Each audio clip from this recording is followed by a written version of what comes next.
안녕하세요. 저는 워킹맘으로 열심히 살아가고 있는 40대 후반의 여자입니다. 예전에 화제가 되었던 드라마에서 여주인공이 말했던 대사가 생각이 나는데요. 힘든 일을 거쳐 가장 완벽하다고 생각했던 순간에 더 큰 파도가 몰려온다는 대사였죠.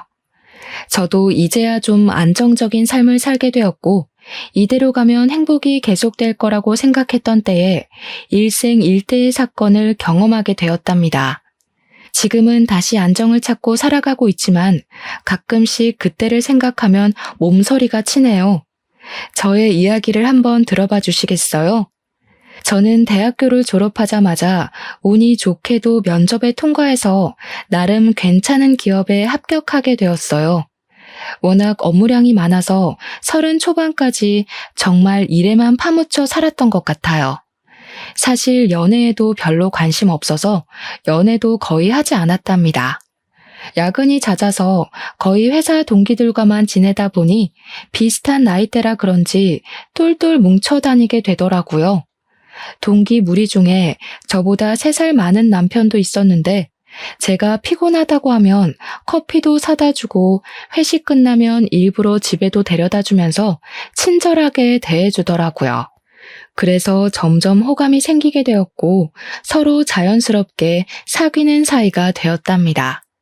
저는 회사 사람들 몰래 연애를 하고 싶었지만 남편이 초반부터 너무 티를 내는 거예요.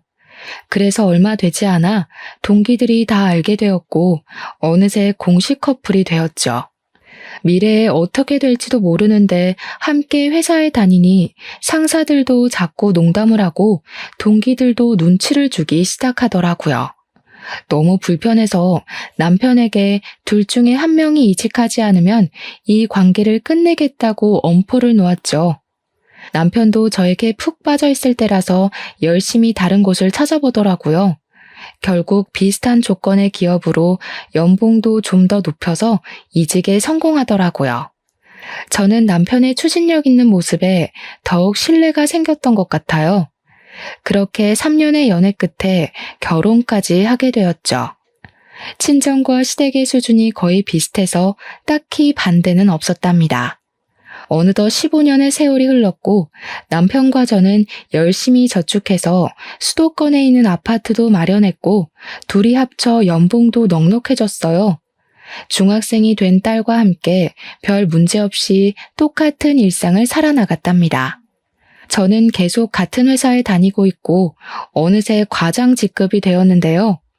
워킹맘으로 살면서 그만두고 싶었던 순간이 몇백 번은 되었죠.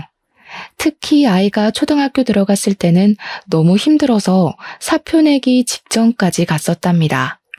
딸이 아직 어린데 옆에 있어주지 못할 때나 주변 전업주부 엄마들이 저를 따돌릴 때 얼마나 서러웠는지 몰라요.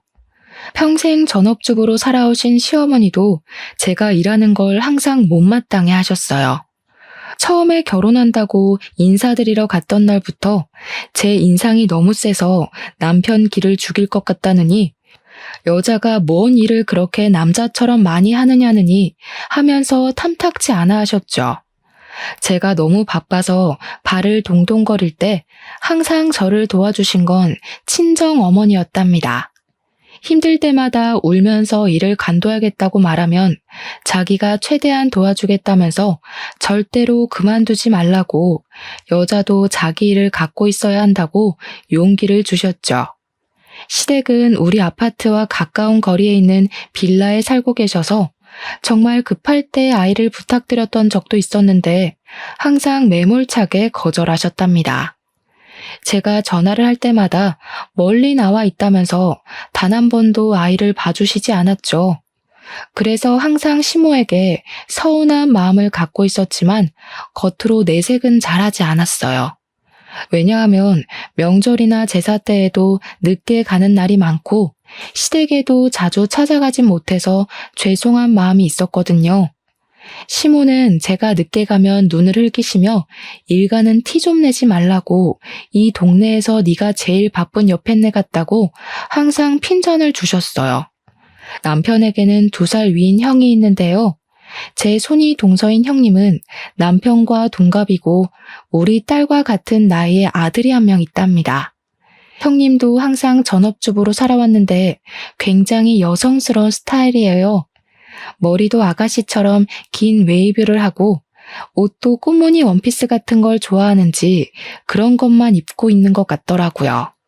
사실 아주버님이 중소기업에 다니시는데 세 식구 살기에는 연봉이 좀 부족할 것 같은데요. 형님은 저만 보면 생활비가 모자란다고 아들이 학원비가 없어서 다니질 못한다고 그런 소리를 항상 하시더라고요. 솔직히 저 같으면 아르바이트라도 할 것 같은데 자기는 현모양처라서 집에서 살림하는 게 제일 좋다면서 일은 못할 것 같다고 하는 게 아니겠어요.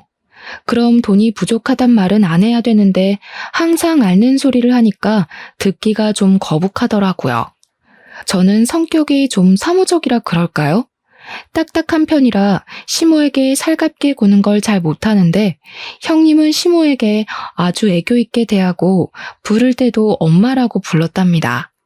둘 사이가 어찌나 좋은지 모르는 사람들이 보면 모녀 사이로 알 정도였죠. 둘 다 전업주부로만 살아서 그런지 통하는 게 많아서 저는 대화에 껴도 없는 사람 취급 당할 때가 많았죠. 형님은 요리에 대한 자부심도 엄청나서 명절에도 시모와 장 다 봐서 음식도 거의 다 하곤 했어요. 항상 미안한 마음이 있어서 제가 장 보는 비용을 다 대고 따로 돈 봉투도 챙겨드리기도 했죠.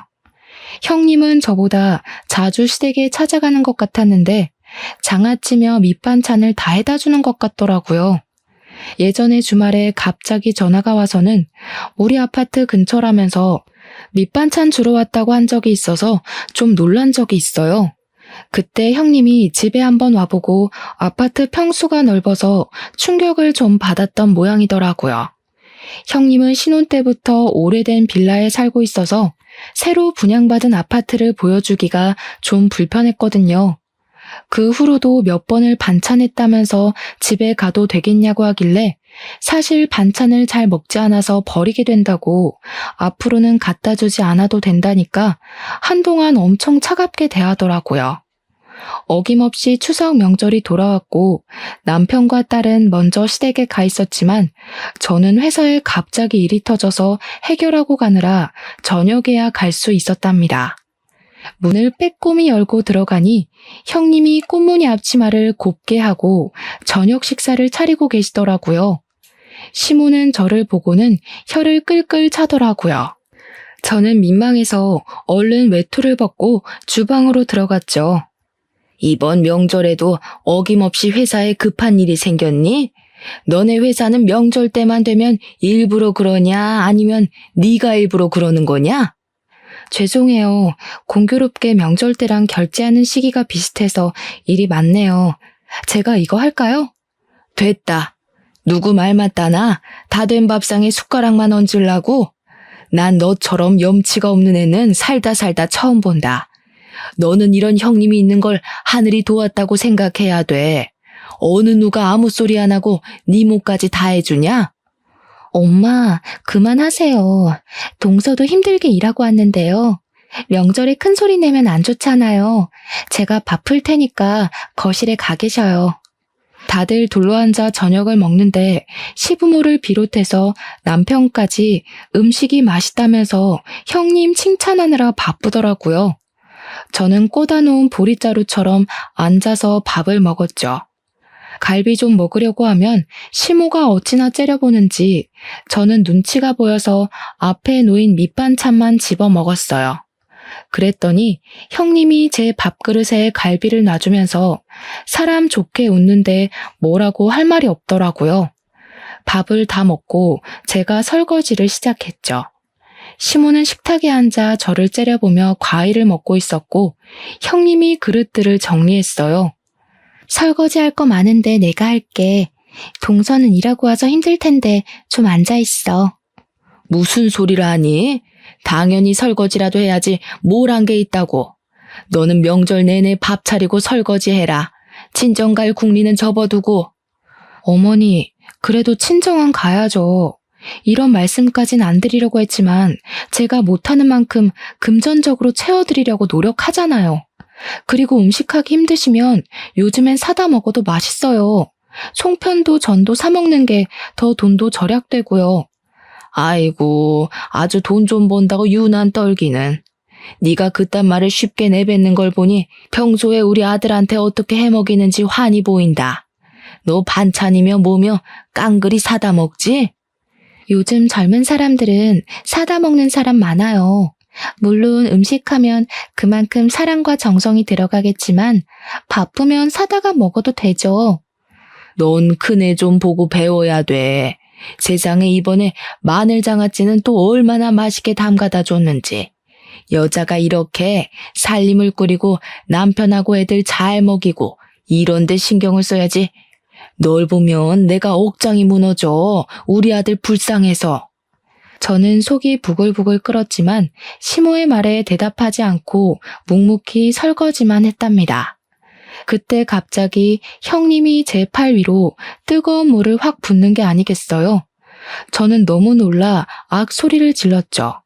순간이었지만 형님이 저를 무표정으로 노려보는데 소름이 끼치더라고요. 그러고는 바로 호들갑을 떨며 제 팔에 찬물을 마구 부어주더라고요. 어머 미안해.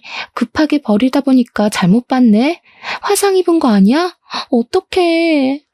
저는 괜찮다고 하고 계속 찬물에 팔을 대고 있었는데 빨갛게 부어오른 걸 보니 꽤 심한 것 같았어요. 남편에게 화상연고 좀 사오라고 말했더니 시모가 혀를 끌끌 차더라고요. 칠칠치 못해서 그새 또 사고를 치고 남편을 부려먹어? 내가 너만 보면 혈압이 올라. 그런데도 회사는 안 잘리는 거 보면 신기해. 동서가 좀 덤벙거리는 편인 것 같긴 해요. 민지도 보니까 너무 산만하더라. 엄마를 좀 닮은 것 같아. 아니면 엄마가 집에 없으니까 좀 불안정해서 그런 거 아니야? 네? 우리 민지가 산만하다는 말은 처음 들어보네요. 이젠 중학생이라 학원 다니기 바쁜데 엄마가 집에 있어도 만날 시간도 없을 시기죠. 민식이는 학원을 안 다니나 봐요? 우리 민식이는 그딴 데 안 다녀도 성적이 좋아. 학교 끝나고 엄마가 해주는 간식 먹고 집에서 숙제하고 그러는 게 최고지. 애들한테는 엄마가 옆에 있어야 되는 거야. 동서는 집에 있어 본 적이 없어서 잘 모르겠지만 어느 순간 확 비교될걸? 형님은 전업이라는 자부심이 대단한 건지 제가 못마땅한 건지 대화해보면 은근히 저를 깎아내릴 때가 많아서 기분이 좋지 않았어요. 저는 소파에서 핸드폰 게임을 하고 있는 민식이를 바라봤죠. 성적을 대충 아는데 우리 딸이 공부를 훨씬 잘하고 더 똑부러지거든요. 초등학교 고학년 때부터 차이가 나더니 중학생 되니 성적이 확 벌어지더라고요. 형님도 잘 알고 있으면서 저와 우리 딸을 은근히 깔아뭉개니 우습기도 하고 기분이 나빴죠. 저는 다음날 오후까지 억지로 시댁에 있다가 바로 친정으로 가버렸답니다. 제가 갈 채비를 하자 시모가 자기 말을 무시한다면서 네 형님 좀 보고 배우라면서 난리를 치더라고요. 형님은 친정 부모님이 안 계셔서 시댁에만 있거든요. 현관문을 나서면서 형님과 눈을 마주쳤는데 좀 오싹한 기분이 들었던 건 제 착각이었을까요? 그렇게 바쁘게 시간이 흘러갔고 어느 날 딸이 다니는 학원에서 전화가 왔더라고요. 자체 시험을 보고 소수 정예만 들어갈 수 있는 스카이반에 합격했다는 소식이었어요. 딸이 얼마 전에 그런 시험을 봤는데 반에서 1, 2등만 뽑히는 거라고 해서 될 거라는 기대도 하지 않았거든요. 막상 뽑히니까 정말 대견하고 기뻐서 남편에게 바로 전화해서 알려줬죠. 저녁에 좋은 식당 가서 셋이 외식하자고 약속까지 하고 다시 힘내서 일을 하고 있었는데 퇴근 시간쯤에 시모에게 전화가 왔더라고요. 오늘 저녁에 형님이 샤브샤브를 한다는데 양을 많이 사왔다면서 같이 먹자고 한다는 거였어요. 저는 약속이 있다고 거절했는데 시모가 막무가내로 오라고 화를 내는 거예요. 이미 남편에게도 오라고 전화를 했다면서 말이죠. 결국 울상이 된 딸을 달래가며 시댁으로 향했답니다. 막상 가보니 양이 많기는커녕 어른 4명이 먹기에도 부족한 양이었어요. 제가 좀 모자랄 것 같다고 하자 형님이 자기 기준으로 많은 양이라면서 더 먹고 싶으면 저에게 소고기를 더 사오라고 하더라고요. 혼자 동네 정육점으로 터덜터덜 걸어가면서 왠지 또 당했다는 기분이 들었죠. 결제를 하고 보니 우리끼리 비싼 스테이크를 먹으면 나올 돈과 거의 비슷하더라고요. 저는 허탈한 마음으로 시댁에 돌아왔어요. 이미 형님이 준비한 고기는 다 먹었고 모두들 채소를 익혀 먹고 있더라고요. 근데 뭐 좋은 소식 없어? 축하해야 될 일이라든가. 저는 영문을 모르겠다는 듯이 형님을 바라봤어요. 형님의 눈이 쌀쌀맞게 변하더라고요. 민주학원에서 무슨 스카이반인가 합격했다며? 좋은 일을 왜 숨겨? 무슨 꿍꿍이 있어? 그건 어떻게 하셨어요? 지금 당신이 말했어? 대학 합격한 것도 아니고 그냥 학원에서 반 옮기는 건데 그걸 뭐 축하까지 받자고 말해야 되나요? 남편도 말하지 않았다고 하는데 그건 어디서 들은 건지 황당하더라고요. 형님이 재빨리 제 말을 가로챘답니다. 지금 어디서 들은 게 중요해? 동서는 우리를 한 가족으로 생각하긴 하는 거야? 어떻게 자기 자식만 생각해? 우리 민식이는 불쌍하지도 않아? 민식이는 학원 안 다녀도 집에서 숙제하고 공부 잘한다면서요. 엄마가 옆에서 봐주는 게 최고라면서요. 동서, 나를 얼마나 우습게 보면 이렇게 말대답을 또박또박해? 나 자네 형님이야. 내가 이렇게까지 말했으면 학원에 말을 해서 민식이도 좀 같이 할 수 있게 도와주는 게 당연한 거 아니야? 야, 너는 뭐가 잘났다고 손이 동서를 무시해? 민식이는 우리 집 장손이야. 장손이 잘 되게 도와주는 게 당연한 거지. 당장 민식이도 같은 반에 넣어서 공부시켜줘. 저는 학원에 이미 다니는 학생들만 기회가 있는 거라고 설명했지만 도무지 말이 통하지 않더라고요. 남편이 가만히 있다가 자기가 학원 등록해준다고 원할 때까지 다니라고 말을 하는 게 아니겠어요? 저는 놀라서 남편을 봤는데 저를 차갑게 외면하더라고요. 형님이 남편 말을 듣고는 저를 쳐다보면서 픽 하고 비웃더라고요. 근데 그게 순간이라 다른 사람들은 보지 못하는 것 같았어요. 머리끝까지 화가 났지만 더 있다가는 형님 머리채라도 잡고 싸울 것 같아서 화가 나서 딸만 데리고 시댁을 나와버렸답니다. 저는 당분간 시댁 연락도 받지 않기로 다짐했어요. 생활비 통장을 보니 조카의 학원비가 매달 빠져나가고 있는데 볼 때마다 화가 솟구치더라고요. 남편도 꼴 보기가 싫어서 대화도 많이 줄었는데 남편이 좀 변한 기분이 들었어요. 몇 달 전부터 헬스를 끊어서 다니는데 아주 열심히 하더라고요. 매일 저녁에 운동하고 샤워하고 왔다며 샴푸 냄새를 폴폴 풍기며 들어왔죠. 욕실에서 씻기 전에 우통을 벗고 자기 몸을 감상하지를 않나. 출근 전에 셔츠 입다가도 가슴 근육을 눌러보지를 않나. 안 하던 일을 하는 게 아니겠어요. 운동을 하다 보니 몸 만들기에 관심이 생겼나 싶었죠. 더 나이 들기 전에 활기차게 살아야 한다면서 무슨 동호회도 가입했다고 하더라고요. 주말에 동호회 모임 있다고 나갈 때는 멋을 엄청 부리고 나가더라고요. 사춘기 남자애처럼 머리 스타일도 엄청 신경 쓰고요. 저는 점점 의심이 가기 시작해서 동호회 모임하고 있을 때 사진을 찍어 보내라고 하기도 했답니다. 그럼 남녀가 여러 명이 식당에서 찍은 사진을 바로바로 보내주더라고요. 동호회를 나가는 건 맞는 것 같고 의심은 계속 가는 애매한 상황이 이어졌죠. 하루는 남편의 반응을 보기 위해서 남편 퇴근 시간에 맞춰 본관 정문과 주차장 입구 사이에서 기다리고 있었어요. 퇴근 시간 30분이 지났는데도 나오질 않아서 전화를 해볼까 하는 찰나에 그 앞에서 형님을 마주쳤답니다. 제가 형님을 부르자 소스라치게 놀라더라고요. 어두워서 잘 보이진 않았는데 형님의 화장이 좀 진해서 다른 사람처럼 보이더라고요. 여긴 무슨 일이냐고 묻자 근처에서 친구를 만나기로 했다는 거예요. 제가 이 건물이 남편 회사라고 하자 자기는 몰랐다면서 급해서 먼저 간다고 빠른 걸음으로 가버렸답니다. 저는 고개를 갸우뚱하면서 남편에게 전화하자 근처에서 고객을 좀 만나고 있었다면서 형님이 간 길 쪽에서 황급히 달려오더라고요. 갑자기 회사에 왜 찾아와? 노망났냐? 별일 다 보네 진짜. 왜 이렇게 놀라? 예전에도 시간 맞으면 내가 여기 와서 기다렸다 같이 가고 그랬잖아. 그나저나 형님 못 봤어? 아까 그쪽으로 갔는데. 형수는 무슨? 이 시간에 집에 있겠지 여기 왜 있냐? 너처럼 맨날 밖으로 나가도는 애랑 같아? 완전히 1등 현모양처인데 우리 형은 무슨 복인지 몰라. 말 다 했어? 요즘 들어 이상하게 형님이랑 나를 비교한다. 아주버님은 오히려 나처럼 돈 잘 벌어오는 마누라 원할걸? 당신 혼자 벌면 이 정도로 살 수 있을 것 같아? 우리 엄마 말이 다 맞아. 너 진짜 그 돈으로 뭐든지 해결하려는 것 좀 고쳐. 내가 혼자 벌 테니까 그럼 네가 형수처럼 집에서 살림 좀 완벽하게 해봐.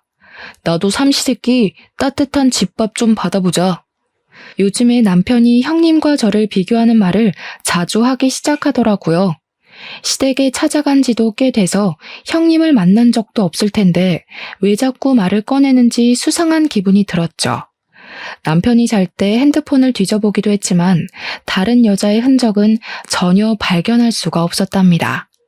남편은 가지도 않던 출장도 한 달에 한 번씩은 꼭 가기 시작했는데요. 저는 남편이 출장을 가면 서재를 한 번씩 싹 뒤져보려고 벼르고 있었어요. 그렇게 2일 동안 출장을 간다고 나가기가 무섭게 서재를 살펴봤는데 서랍장 구석에서 종이로 둘둘 싼 뭔가를 발견했답니다. 풀어보니 핸드폰이더라고요. 핸드폰을 켜보니 비밀번호가 걸려 있어서 볼 수가 없더라고요. 저는 바로 포렌식을 맡는 업체를 검색해서 핸드폰을 가지고 갔어요. 비밀번호를 잃어버려서 도저히 열 수 없다고 했고 몇 분 지나지 않아 많은 양의 사진과 메시지를 받아볼 수 있었어요. 역시나 남편은 외도를 하고 있는 듯 보였어요. 20대가 풋풋한 연애를 하듯이 한 여자와 무수히 많은 사진을 찍어 놓았더군요. 회사 동료로 만나 20년이 안 되는 세월을 함께 겪으며 인생의 한 팀이 되어간다고 생각했었는데 그건 저만의 착각이었던 거죠. 남편에 대한 믿음이 산산조각이 난 순간이었답니다. 저는 딸이 들을까봐 몰래 가슴을 치며 소리 죽여 울었어요. 저는 남편을 용서할 수 없었기에 헤어지기로 결심했고 남편이 출장해서 돌아오기만을 기다렸죠. 남편이 아주 신나는 얼굴로 집에 들어오더라고요. 저는 소파 테이블 위에 남편의 핸드폰을 올려놓고 남편을 가만히 쳐다봤어요. 핸드폰을 발견하곤 순식간에 얼굴이 굳어지더라고요. 그러더니 얼른 핸드폰을 휙 채가버리더군요. 그렇게 가져가봐야 이미 안에 있는 거 다 봤어. 너 바람 피우니? 너 나 없을 때 책상 다 뒤졌냐? 기어이 핸드폰까지 다 뒤지고? 너 이거 범죄야. 사생활 침해라고. 사생활 좋아하네.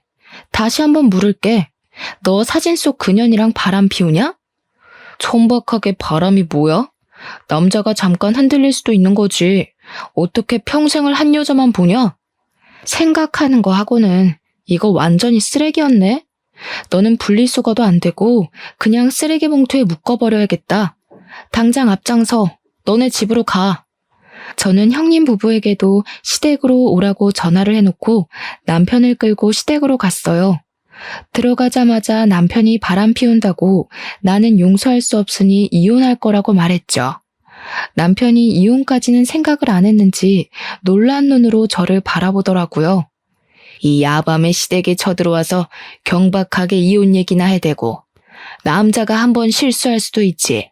보니까 남편 말도 제대로 안 들어본 모양인데 어른들 앞에서 뭐 하는 짓이야? 역시 어머니가 그렇게 나오실 줄 알았어요. 아들이 잘못을 했으면 혼을 낼 줄 알아야지. 이 와중에도 아들 편을 드세요? 저는 다른 여자랑 그런 사진 찍어대는 남자랑은 더는 못 사니까 그렇게 아세요. 어머, 이게 무슨 일이야? 사진은 무슨 얘기야? 하긴 바람 피우는 상대랑 더는 못 살지. 어떡해. 무슨 이혼이 애들 장난이야?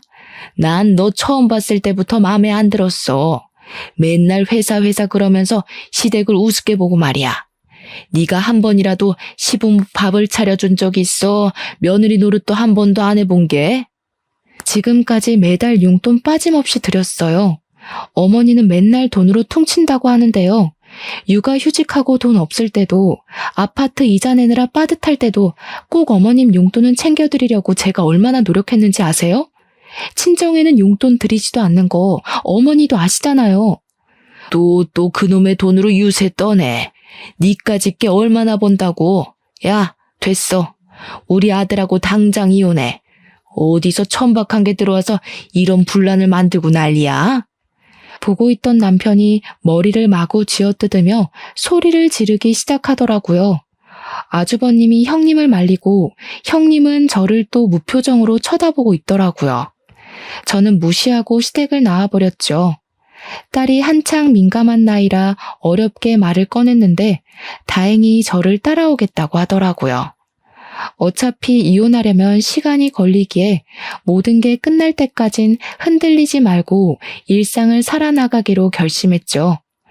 남편과 계속 얼굴을 보며 사는 건 정말 힘들더라고요. 남편은 매일 저에게 이혼은 안 된다고 했지만 저의 마음은 변하지 않았죠. 회사에는 아무런 내색도 안 하고 다녔지만 저에게도 참 힘든 시간인 건 마찬가지였답니다. 하루는 평일에 쉬게 되어 동네 카페에서 오랜만에 친구를 만나기로 했어요. 커피 한 잔 시켜두고 친구를 기다리고 있는데 멀찍이 떨어진 자리에 형님이 앉아 있더라고요. 그런데 형님답지 않게 또 진한 화장을 하고 있더라고요. 옷을 보니 미니스커트를 입고 있어서 놀랐죠. 어찌나 친구와 깔깔대며 크게 웃는지 카페 안에 사람들이 다 쳐다볼 정도였답니다. 저는 누구와 저렇게 얘기하나 싶어 형님 맞은편에 벽에 가려진 자리로 옮겨 앉아 보았어요. 알터니가 빠지니까 얼마나 속이 시원한지 몰라. 그동안 그 쌍판 보느라 얼마나 재수가 없었는지. 다 네 덕이다 얘. 서로 돕고 사는 거지. 나도 네 덕에 수입이 쏠쏠했어. 아주 사달라는 대로 다 사준다니까. 이혼은 안 한다고 해놓고 너를 계속 만나는 거 보면 그 인간도 보통은 아니라니까. 내가 그만큼 잘해주니까 그런 거지. 아직 빼먹으려면 한참 남았어. 네 이거는 언제 도착한대? 저는 새끼손가락을 올리며 천박하게 웃고 있는 형님의 친구를 슬쩍 바라봤어요. 그 순간 누가 뒤통수를 때린 듯이 번쩍 하더라고요. 바로 남편의 상간녀였던 거죠. 저는 어지러워진 머릿속을 정리해 보려고 했죠. 물론 제 육감은 모든 상황을 한 번에 꿰뚫고 있었고 저는 빨간 립스틱을 흉하게 바르고 낄낄대는 형님을 노려보았어요. 저는 얼른 둘이 같이 있는 사진을 찍어두었죠. 그때였어요. 한 젊은 남자가 껄렁하게 걸으며 형님 옆으로 다가오더라고요. 형님이 남자를 발견하고는 활짝 웃으며 팔짱을 끼고 바로 나가더라고요. 저는 바로 형님 뒤를 쫓았답니다. 저는 친구와 약속을 취소하고 어디론가 걸어가는 두 사람의 모습을 계속 카메라에 담았어요. 형님은 남자의 허리에 팔을 척 두르고 아주 신나서 걸어가더라고요. 두 사람이 들어간 곳은 카페에서 얼마 떨어지지 않은 거리에 있는 숙박업소였답니다. 저는 들어가는 모습을 동영상으로 찍어놓고 형님이 나올 때까지 기다렸어요. 역시나 몇 시간 후에 남자와 나오더니 그 앞에서 남자와 헤어지고 어디론가 바쁘게 걸어가더라고요. 저는 집으로 돌아와 형님에게 남자와 찍은 사진 한 장을 보내고 저녁 7시까지 우리 집으로 오라고 메시지를 보냈어요. 형님은 아무런 대답이 없었지만 7시가 살짝 넘은 시간에 초인종이 울리더라고요. 현관문에 들어서서 나를 째려보는 형님은 눈빛부터 달라 보였어요. 여태껏 봤던 살림 잘하고 여성스러운 며느리와는 딴판이더라고요. 형님은 소파에 앉아 다리를 착고고 어쩔 거냐는 눈빛으로 저를 보더라고요.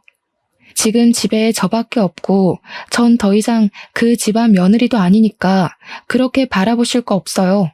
아주버님 저녁 챙겨주고 오신 거예요? 몰라. 오늘 늦게 온대. 이제 우리 집안 사람도 아니면서 그딴 사진을 왜 보내? 뭐, 협박이라도 하게? 내 뒤라도 밟았어? 오늘 쉬는 날이어서 나갔다가 우연히 봤어요. 너무 놀라서 여쭤보려고 사진 좀 찍은 거고요. 놀랐는데 사진 찍을 여유까지 있고 역시 똑똑한가 봐. 그래서 나 바람 피운다고 우리 남편한테 말이라도 하게? 그 인간은 내가 둘러대면 깜빡 속아 넘어가. 네 말을 믿을 것 같아? 그럼 이건요? 이건 어떻게 설명할 건데요? 저는 형님과 상간녀와 함께 있는 사진을 보여주었죠. 형님의 얼굴이 파르르 떨리더니 곧 픽하고 비웃더라고요. 아, 이것도 봤어? 그래서 뭐 어쩔 건데. 이미 이혼 도장 다 찍은 마당에. 그래, 다 내가 꾸민 짓이다. 네가 돈 번다고 하도 꼴값 떨어서 너 좀 엿 좀 먹어보라고. 이혼까지 갈 줄은 몰랐는데 암튼 더 잘 됐지. 이젠 평생 네 면상 안 봐도 되잖아? 내가 싫다고 이런 짓을 꾸몄단 말이에요. 내 가정을 망가뜨리고 우리 딸 가슴을 아프게 하고 진짜 제정신이 아니네요. 나보다 나이도 어린 게 돈 좀 번다고 무시하고 네 딸 공부 잘한다고 무시하고 우리는 구질구질하게 사는데 너흰 해외여행이나 다니고 그러게 사람이 겸손해야지. 자랑질 좀 그만하고. 내가 언제 자랑을 했어요? 지금 보니까 민지 스카이반 간 것도 그 상간녀가 알려준 거네? 그렇죠. 남편 동호회 소개해준 게 형님이에요, 그럼? 그래, 불륜 모임인데 내가 40대 모임이라고 소개해줬어. 알려줘도 가는 남자가 있고 안 가는 남자가 있어.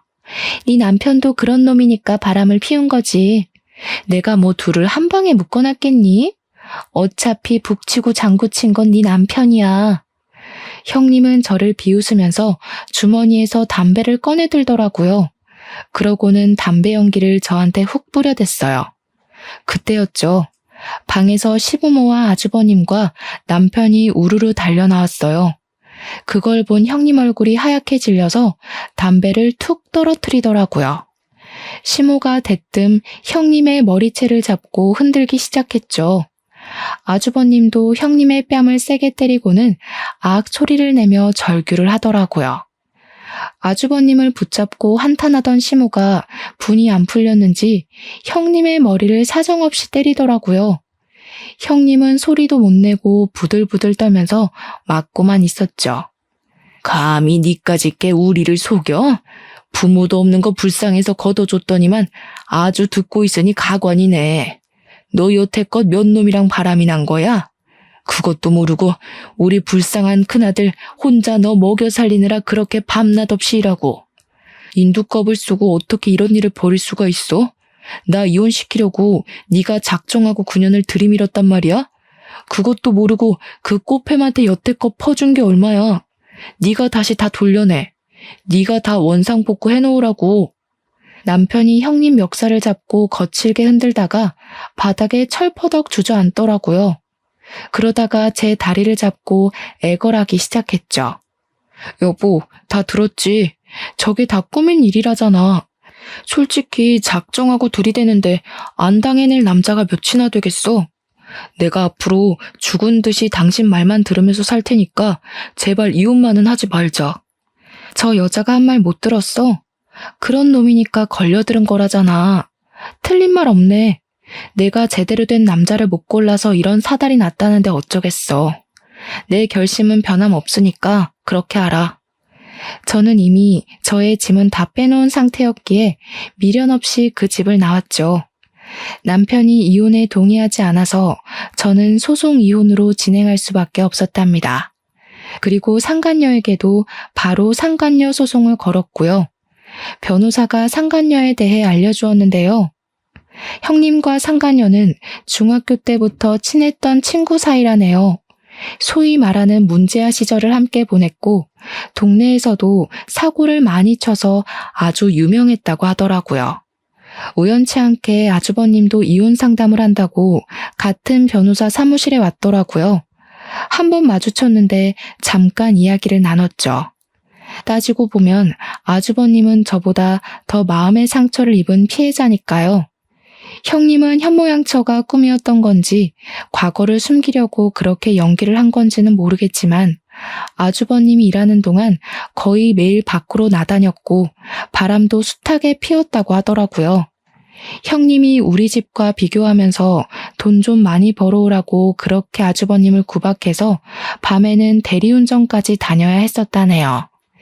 너무 바쁘고 형님을 믿었기에 신경 쓰지도 않았었는데 이번 일로 시조카가 울면서 자기가 아는 건 다 이야기해 준 거라고 해요.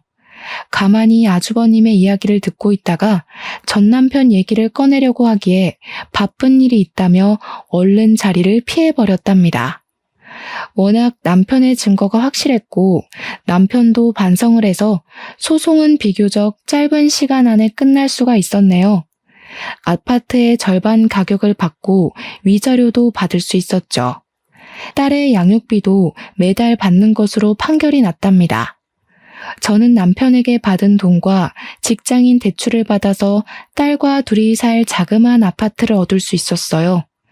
사실 이런 일에 휘말리고 이혼까지 하게 되면서 딸이 상처를 받을까봐 가장 걱정이 컸죠.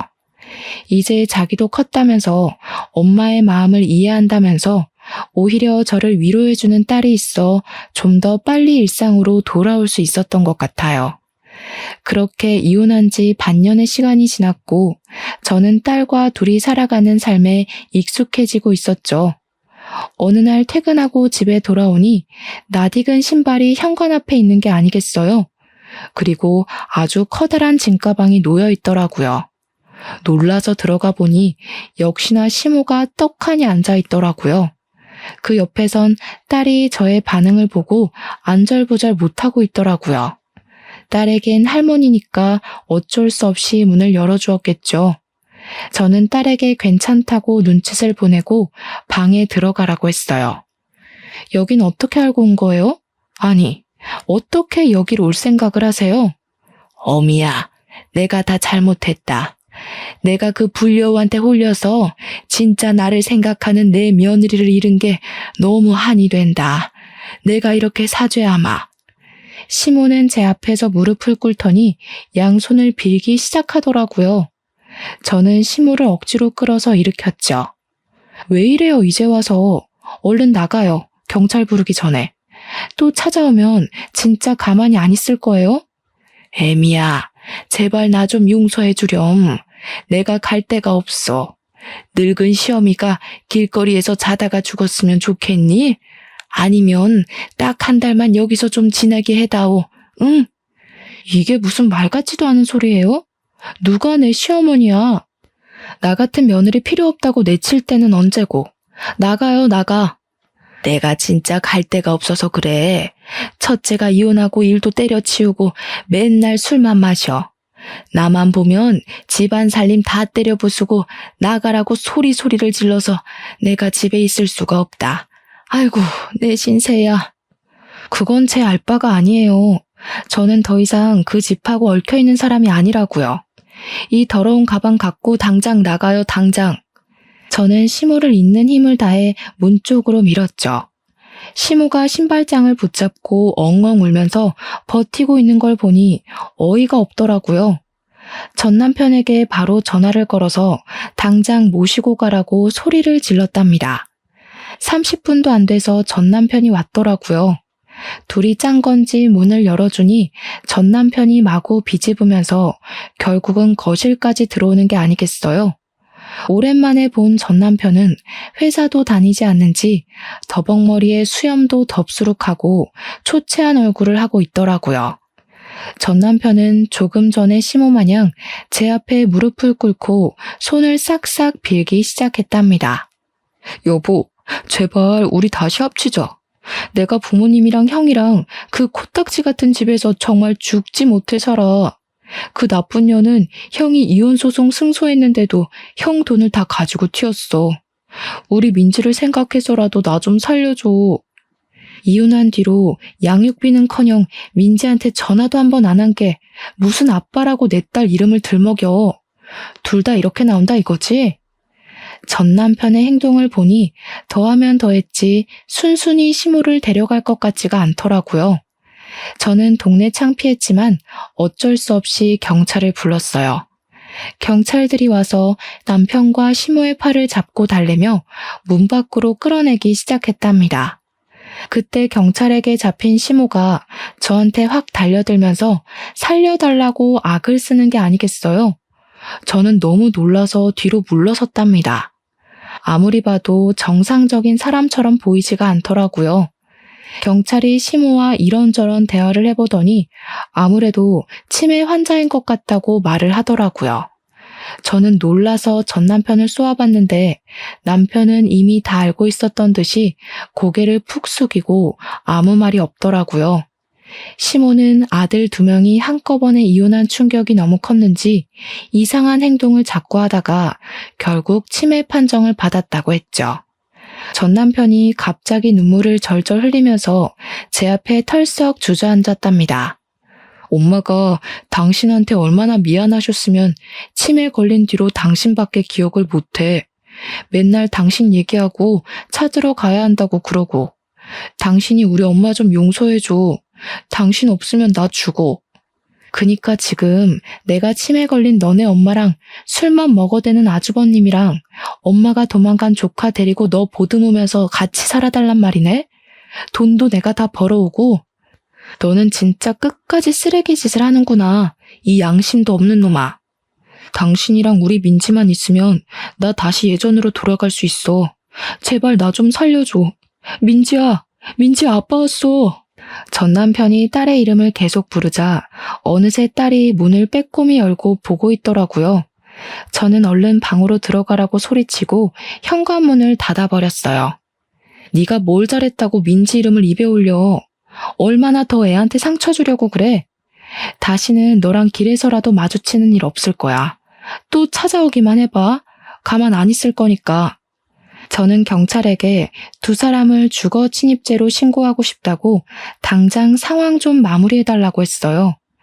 경찰이 침입죄에 해당될 수 있다고 경고하자 전 남편은 무서웠는지 입을 꾹 다물더라고요. 그렇게 2 사람이 경찰차를 타고 가는 걸 끝으로 다시는 전 남편을 만나지 않았답니다. 저는 양육비 문제 때문에 전 남편에게 집 주소를 알려준 게 잘못이었다는 걸 깨달았죠. 전 남편 행색을 보니 지금까지 받지 못했던 양육비를 기대하지도 말고 그저 딸과 함께 둘이 살아가는 게 나을 것 같더라고요. 정말 감사하게도 소란스러운 환경에서도 딸은 공부를 열심히 해줘서 중학교 3학년 때는 전교에서도 높은 등수를 차지했답니다. 이제 고등학교를 입학해야 하니까 학군지로 알려진 곳으로 이사하려고 차근차근 준비를 했었는데요. 운이 좋게도 이사 가고 싶었던 아파트의 매물을 좋은 가격으로 얻게 되었어요. 더 작은 아파트로 오게 되었지만 남편이 주소를 알 수 없도록 행정 처리를 해놔서 시모도 더 이상 찾아오지 못할 테니 딸과 평화롭게 지낼 수 있는 지금 이 순간이 참 소중하게 느껴지네요. 가족이라고 생각했던 사람들에게 배신을 당하니 상처와 충격이 몇 배로 크게 다가오더라고요. 그동안 제가 헌신하고 배려했던 모든 것들이 무너져버리는 경험을 하니 좀 더 나를 소중하게 생각하고 나 자신을 위해 사는 시간을 많이 가져야겠다는 생각이 들었어요. 많은 역경이 있었지만 제 직장과 커리어를 계속 지켜낸 덕분에 딸과 제 자신의 더 나은 삶을 위해 빠른 선택을 할 수 있었던 것 같아요. 만약 금전적인 문제가 있었다면 헤어나오기가 더욱 힘들었을 거라는 생각이 든답니다. 딸이 대학을 갈 때까지는 긴장을 늦출 수 없겠지만 딸도 성인이 되고 더욱 여유가 생기면 지금 순간을 추억하며 웃을 수 있는 날이 올 거라 믿고 있죠. 저의 사연이 어려운 상황에서 선택을 해야 하는 다른 분들에게 힘이 될 수 있다면 정말 기쁠 것 같네요. 들어주셔서 감사합니다.